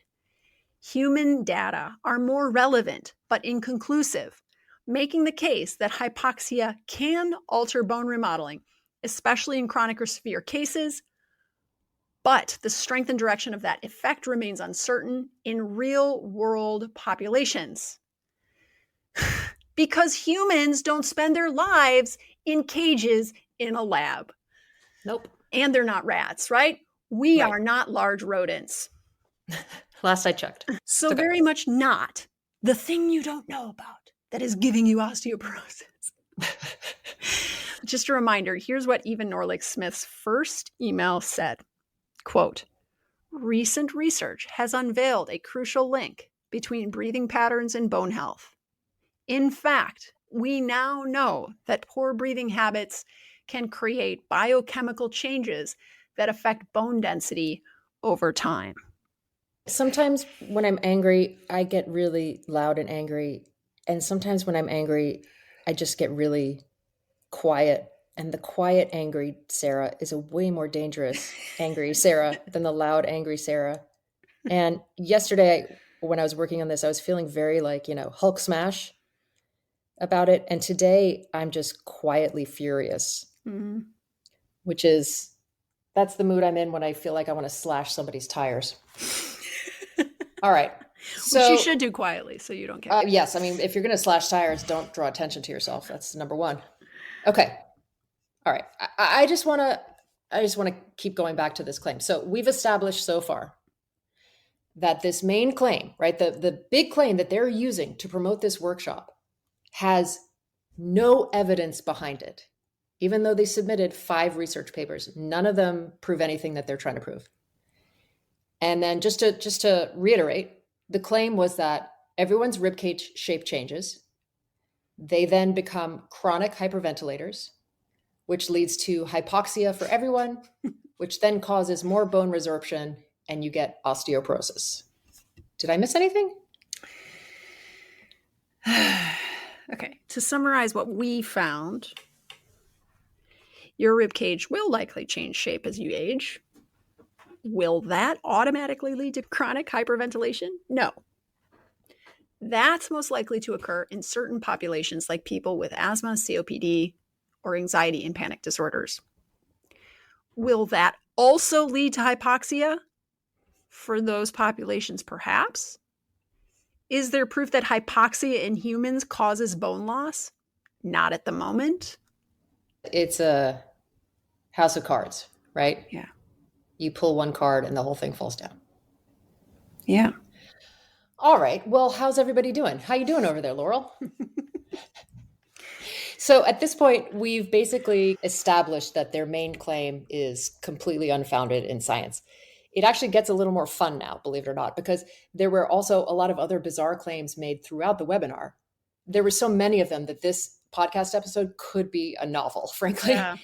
But I picked out a few. Okay. Because after a while, it just started to like come at you. Like you couldn't even absorb the one when the next one was happening. Yeah. Yeah. You start to like dissociate. It was a fire hose of misinformation, basically. It sure was. Yeah. Okay. So now we're going to talk about nitric oxide. All right. Whee! So for those of you that didn't read the book Breath, this part was the big topic that got a lot of people very excited to tape their mouths closed at night. Full disclosure, I did it for a while, but it wasn't because of how I was breathing. It was because I am a nighttime teeth clencher. And sometimes I would clench so hard that I would wake up with a headache. And something about taping my mouth closed actually allowed me to relax my jaw muscles. Yeah, that makes sense. So for that, it really, really helped. Yeah. Hey, let's link Front Page Fitness's episode on mouth taping for people. Definitely. Yeah. So that's an evidence-based assessment of this thing called mouth taping. And it doesn't live up to its promises. No. Front Page Fitness, our good friend. I like to call her our good friend. She's not really probably our good friend. Barely knows us. The good doctor, Lauren Colenza Semple, and Eric Trexler are co-hosts of Front Page Fitness, and they offer their PhDs in science level expertise and research literacy to debunking some of the biggest myths floating around out there in the fitness industry. So they took on mouth taping. Here's a quick summary of what nitric oxide is, what it does for us, and how we produce it. So nitric oxide is a molecule that we produce by breathing, and it plays a role in several aspects of our breathing quality as well as in other systems in our body. So here's what it does. It's a bronchodilator, which means it expands the airway and allows more airflow into the lungs. It's also a vasodilator, which means it expands the blood vessels in the lungs, and that allows more gas exchange of oxygen and carbon dioxide. It does something called ventilation perfusion matching. Basically, it helps oxygen get to the areas of the lungs where it is most needed. And it also has mild antimicrobial and anti-inflammatory properties. So breathing through the nose is how we produce the most nitric oxide, while breathing through the mouth can still produce nitric oxide, but not as much. So the book Breath made a really big deal about how bad mouth breathing was for you. And he did this experiment to quote unquote prove it by plugging his nose for a month and recording how all his metrics went into the toilet. But here's the thing. Even if you are breathing through your mouth, you are still breathing through your nose as well. It's called oronasal breathing. So it's not this either or good versus bad situation that is presented in the book. And the podcast Yoga Meets Movement Science with Jenny Rawlings and Travis Paulin did an episode called Nasal versus Mouth Breathing, Does It Matter? That we will link for you. And they examine this argument about the superiority of nasal breathing. And one of the points they make is that the idea that people who have respiratory issues can benefit from nasal breathing is not in question. But the idea that people without respiratory issues need to be doing it so that they don't get respiratory issues is a different, completely unproven argument. All right. So that's why people got into mouth taping at night, is so that they could do purely nasal breathing and therefore supposedly improve their nitric oxide production or start to establish themselves as a habit of nose breathing. I don't know. I just used it for my jaw. All right. So let's see what Keller is claiming goes on with nitric oxide as we age. Are you ready, Laurel? Because this one's a doozy. Well, let's do it. In the webinar, he states, oh boy, that by the time you reach your 70s, you have lost about 75% of your natural capacity to produce nitric oxide. Oh, shit. What the That sounds really fuck? bad. Is it true? 75%. I mean, that's almost all of it. Let's do some digging. I asked consensus. Do we lose 75% of our ability to produce nitric oxide by the time we are 70 years old? And consensus, God bless it, looked at 28 studies. After it combed through 1,045 possible studies, it picked out 28 studies to review, and it concluded that while, yes, nitric oxide declines significantly as we age, there is no number associated with that decline. Rat studies showed a 50% decline over the rat lifespan, but there is no human study that proves a specific percentage. So, yes, we lose a substantial amount, but we can't say that it's 75%. Where the fuck do they keep coming up with these made up percentages out of thin air and zero evidence to back them up? I don't know if I'm more horrified by the misinformation itself or how casually it was delivered. Like, yeah, here's 5 explanations of breathing physiology I've got completely backwards, and oh, here's a scary sounding number I just made up for good measure. yeah, seriously. All right, so Keller goes on to say that the practices of pranayama, as he's going to teach them in this workshop, are going to help you with your reduced nitric oxide production as you age. So, talk about inventing a problem. Seriously, yeah, there it is again, right? Yeah. Okay, but also also inventing a solution. I was curious about the research, and what it showed was the best way to work on improving your nitric oxide production as we age. And you know what it said? What? Well, Laurel actually does know what it said because I kept texting her just increasingly outraged texts about what I was finding. And I did text her about this one. I'm going to have Laurel tell you what the research says about the best way to improve your nitric oxide production. Dun, dun, dun. It is lifelong or regular exercise. Hey! Yay! That is what preserves nitric oxide mediated vascular function and nitric oxide bioavailability in older adults. Older individuals who maintain high fitness levels have nitric oxide function similar to much younger people, while sedentary older adults show significant declines. Can we just pause for a second? Yeah. I just Let's pause. reheard that somehow. So basically, if you're exercising sufficiently, you're not going to see this catastrophic decline in nitric oxide. No, and this just kind of tends to be the case with exercising regularly. You don't see as catastrophic of a decline of many things, like muscle mass, like bone density, like VO2 max or cardiorespiratory fitness, right? Yeah. And now we're learning also nitric oxide. Yeah. And is this a workshop about exercise? I mean, not that I am aware of. No, this is a workshop about pranayama, which is a largely sedentary activity. Yes.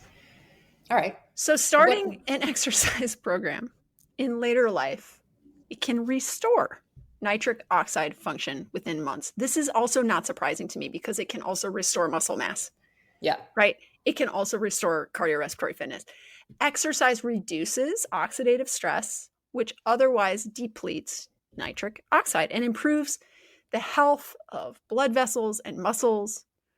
Okay. In addition, dietary nitrates, which are found in leafy greens, beets, etc., all that good stuff, and nitrites can also boost nitric oxide levels by providing an alternative pathway for nitric oxide production. So, exercise and diet, there it is again, right? It kind of always comes back to exercise, diet. It's not that you're breathing wrong. It's not that you're breathing wrong. Now, to be fair, this may be, okay? Let's strongman their argument here. This may be because of a lack of research around breathing in pranayama practices. This is often what I hear the yoga therapists suggesting, right? Is like, well, there just isn't enough research yet, right? There's maybe a lack of research around breathing in pranayama practices. Sure. Maybe now when there's, once there's more research, we're going to see that these practices are really good for improving nitric oxide production. But until that happens, it is irresponsible for Keller and Norlick Smith to claim that they do. Yeah. Right? Yeah. So next up, we have the claim that pranayama is going to change the shape of your upper body by engaging the breathing muscles around the ribs, and it's going to reshape your rib cage so you can breathe better again. He repeatedly stated in the webinar that the rib cage is hard to load with traditional resistance training. Oh God. So the claim, so it's another thing I notice happening with YogaU is that they'll always be like, no, we're not saying anything bad about resistance training. Right. We're just never mentioning it. And if it does get brought up, we're going to find some reason why it's not ideal. We saw this with Fishman as well, right? Like, no, we're not against resistance training. We're not against it. We just never suggest it. So he claimed in the webinar that it's hard to load the rib cage with resistance training, as opposed to it being really easy to load it with breathing. Right. As if we're not breathing while we're resistance training. And as if breathing is like progressively overloaded. Like it just it makes no sense. Why do I need to take your breathing workshop? I've been breathing since the day I was born. But not the right way, Laurel. You know? Like the claim that the rib cage, let's just go back to this claim that the rib cage is hard to load. This is where I almost lost it.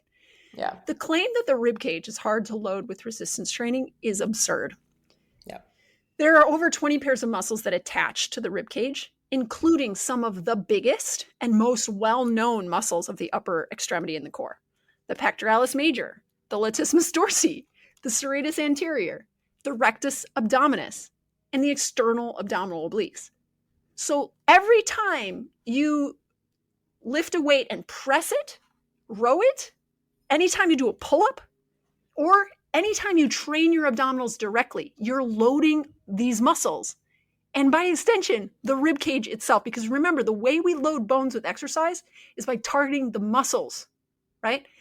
Yeah. So far from being hard to load, the rib cage is probably one of the most mechanically engaged regions in strength training. I was genuinely shocked that he said this. He not only mixes up basic breathing terminology and definitions, but he believes the rib cage is somehow hard to load. He seems to believe that only primary and secondary muscles of respiration attach to the ribs. No, the biggest, strongest muscles that move the shoulder joint complex and the spine do too, man. You can't move a barbell, a dumbbell, or even your own body weight without loading the muscles that attach to the ribs. I mean, just period. End of story. Are we coming down too hard on them? No. This wasn't a second grade book report. This was a webinar to women in their older years designed to sell them a workshop to fix their bone density issues. Yeah. And you said it was absurd, which I agree with. It's either willfully ignorant or I don't even know.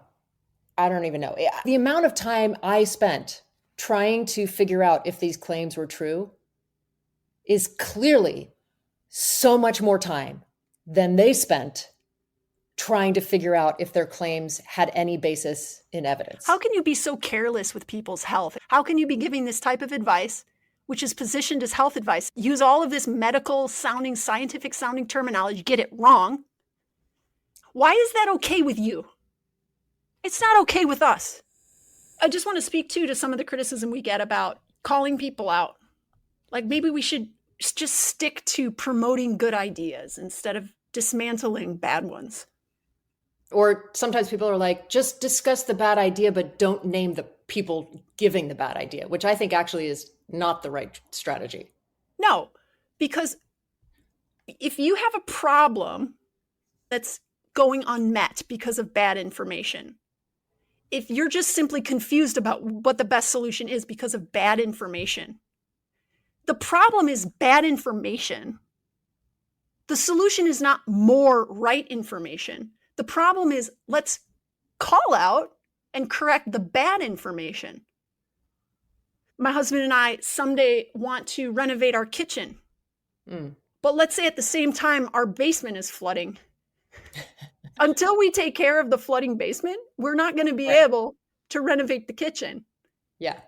And until we identify misinformation, people will have a much harder time finding the correct information, finding the correct people to go to solve their problems. One of the arguments that we hear a lot about us dismantling bullshit is that, well, then what's the real answer? Like people are like, well, if that's not the right thing, why aren't you providing us with what the right answer is? And I'm like, well, we do actually. I mean, we literally have already in this episode. If you missed it, it's called Diet and Exercise.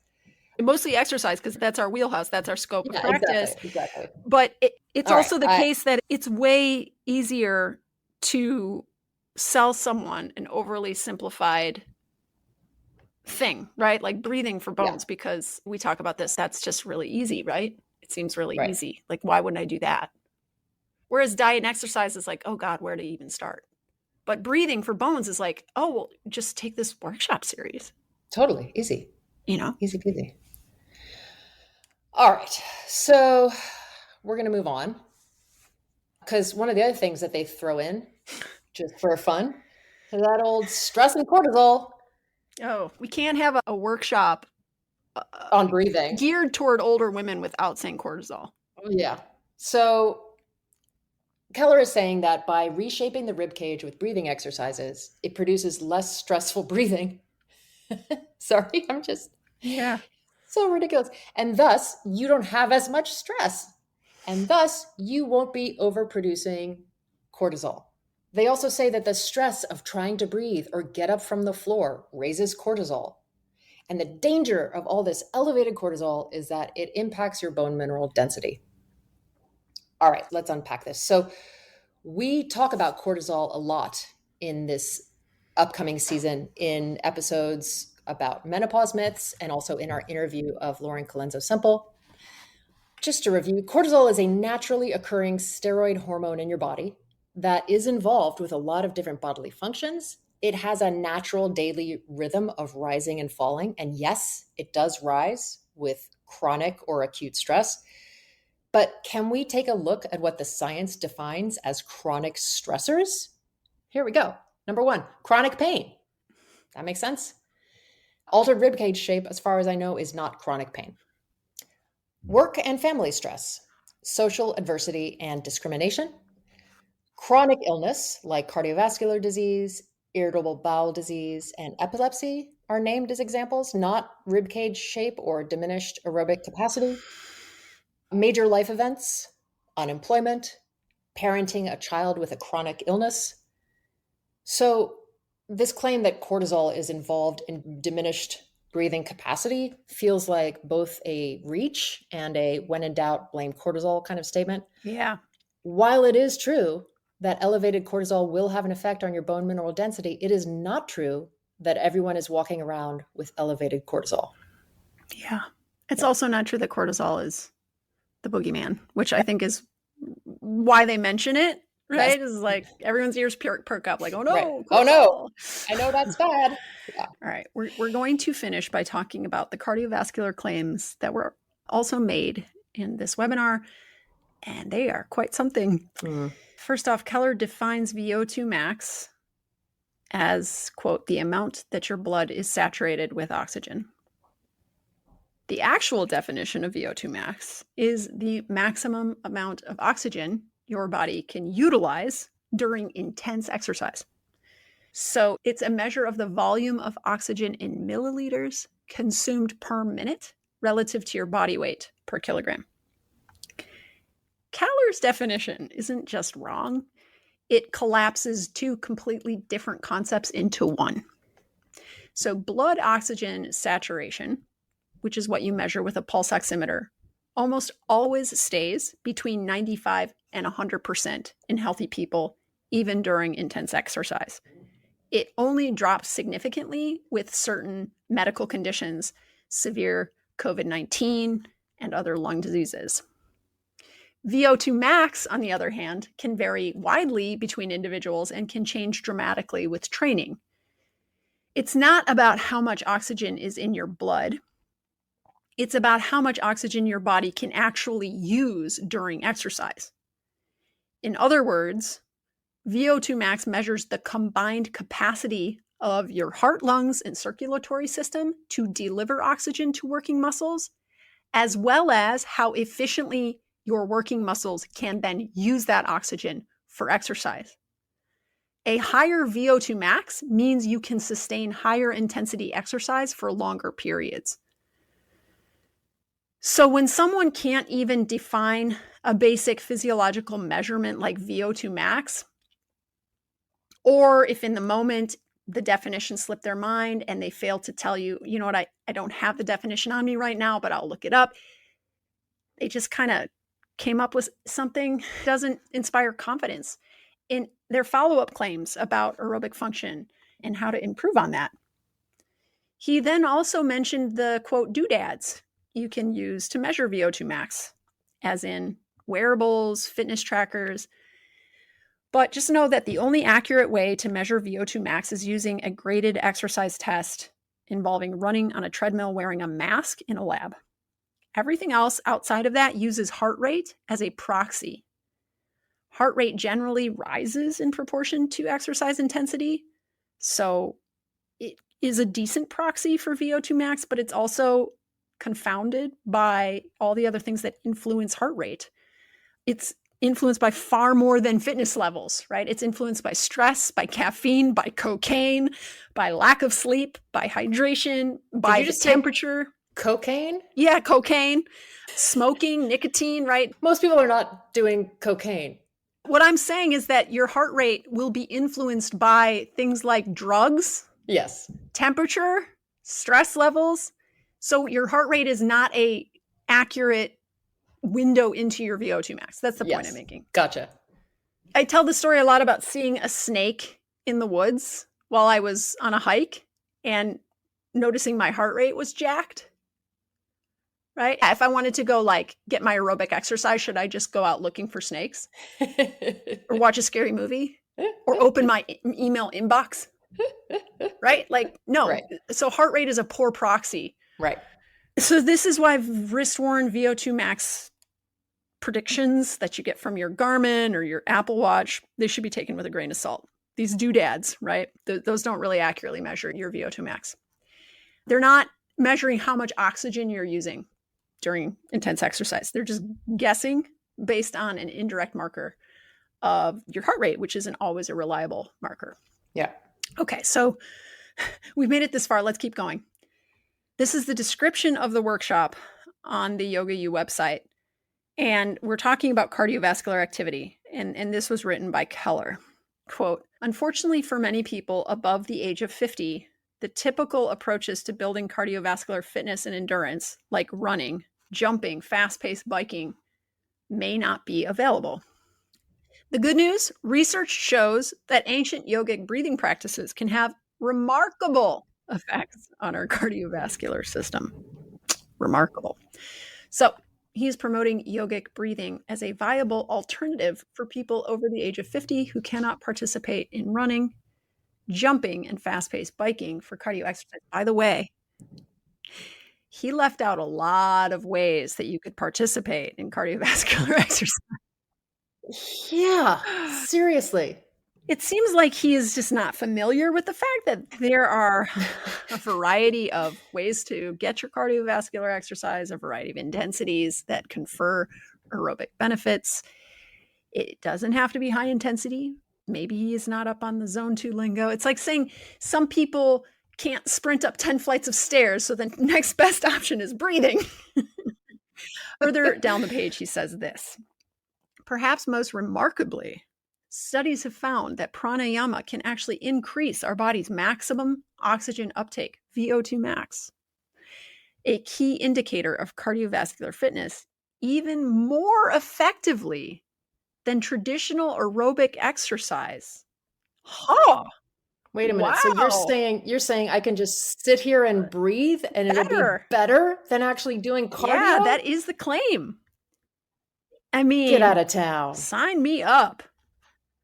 Okay, so yeah, breathing exercises, it turns out they can somewhat improve your VO2 max according to some research. But here's the obvious, right? Which is that Of course, aerobic exercise is far better and far more reliable. You know, it's really easy to say some research shows, right? Yeah, I mean, they provided, first of all, no evidence for this claim. Also, I'm so sick of the phrase studies have found. I'm like, you can't just say studies. I'm going to say it right now, that's illegal. I'm going to arrest you. Yes. It's a citizen's arrest. You can't just say Studies have found. studies and then A, not provide any studies, but B, just talk about studies. Like that's not how it works. Ugh, Hulk smash. Okay, go ahead. Wait, but I just want to play devil's advocate for a minute, and maybe we should cut this, but we do say that sometimes. We're like mountains of research. I think what your point is that this is a very specific claim, saying that aerobic exercise is inferior to pranayama, and then saying studies for cardiovascular health. And it's such a bold, specific claim. And then to say some studies show is different than saying mountains of research show that there's no relationship. Yes. And also, you're saying studies have shown. When we went and looked at the studies, none of the studies showed that. Like literally none of them. Consensus is AI. It doesn't have a personality. But as I was typing in the question about is breathing really better than aerobic exercise for improving cardiovascular health, I felt consensus saying to me, like, are you a moron? Like, have you never, is this your first day? Like, what? If it sounds too good to be true, people, right? Like, it's like yoga builds bone. Breathing is better for your VO2 max than running is. We asked consensus the question, right? Spoiler, can breathing techniques from yoga increase our VO2 max more efficiently than aerobic exercise? And it did a deep search of the literature, came up with 50 papers that were worth including, and then reviewed them and concluded that no, breathing exercises are not more efficient than aerobic exercise in improving VO2 max. Now, this is not to say that if we take, for example, a deconditioned sedentary older person and we start to give them some breathing and yoga movements, that these would have no benefit, right? That's not what we're saying. There are many recorded benefits of all the practices of yoga, but we have to keep coming back to the fact that if breathing practices were really superior to aerobic exercise for VO2 max, worldwide exercise guidelines would reflect it. Guidelines recommend 150 minutes of moderate aerobic activity per week, not 150 minutes of breathing. Yeah. Also, again, I'm just going to come back to the fact that we breathe like 10,000 times a day or more. And so wouldn't we all just have amazing VO2 max just because this is like literally we spend all day supposedly working on it by breathing? I mean, all right. Well, here we are. So there were more kind of random statements and claims that raised our collective hackle. Our shared hackle. We share one hackle. But the ones we've discussed today, these were the biggest offenders. Okay. During the webinar, Norlick Smith said, if you want to get the research that this is based on, send us an email and we will send you the research. So I sent an email to the, info at YogaU, whatever. And she came back personally to our request. And in the email that she wrote to us, she told us, and this is what we were alluding to at the beginning of the episode. She told us that based on our prior evaluation of Fishman's work, they had taken another look at his study and had also concluded that it did not hold up. So they were no longer including that work, that study, in their yoga for osteoporosis courses.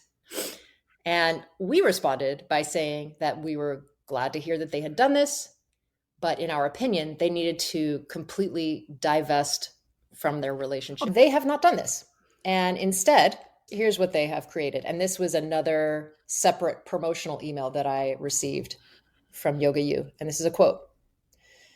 We created our new expanded online course on the new yoga for osteoporosis, the complete fracture prevention blueprint, with Ellen Saltonstall, Lynn Cremando, who is another YogaU teacher, Eva Norlick Smith, and Dr. Lauren Fishman. This course offers a unique opportunity to study with the leading authorities in developing and researching the applications of yoga for osteoporosis. So this is what this new course that they've created, because I looked into it a little bit. So it's got 3 parts. Part 1 is for just general practitioners, yoga practitioners who want to learn more. Part 2 is for teachers who, quote, want to learn the latest research on which yoga poses and movements are best for building stronger bones and how to incorporate it into your yoga practice or teaching. Part 3 is if you want to become a certified yoga for osteoporosis teacher who can teach a 6-session course on yoga for osteoporosis. So you pick whichever silo that you most fit into, and that's how you take the course. I mean, the thing is, we might have to go into this and debunk it as well, but I'm really tired of YogaU at the moment, and I don't have it in me. Here's some of what I think about YogaU. This is the second time, if we're talking about this breathing for your bones workshop claim, right? This is the second time we're seeing YogaU promote a workshop. This time it was about how breathing can impact your bones. Last time it was about how yoga can impact your bones. Claim that it has a scientific basis, and then provide no meaningful research to back it up on top of a ton of misinformation.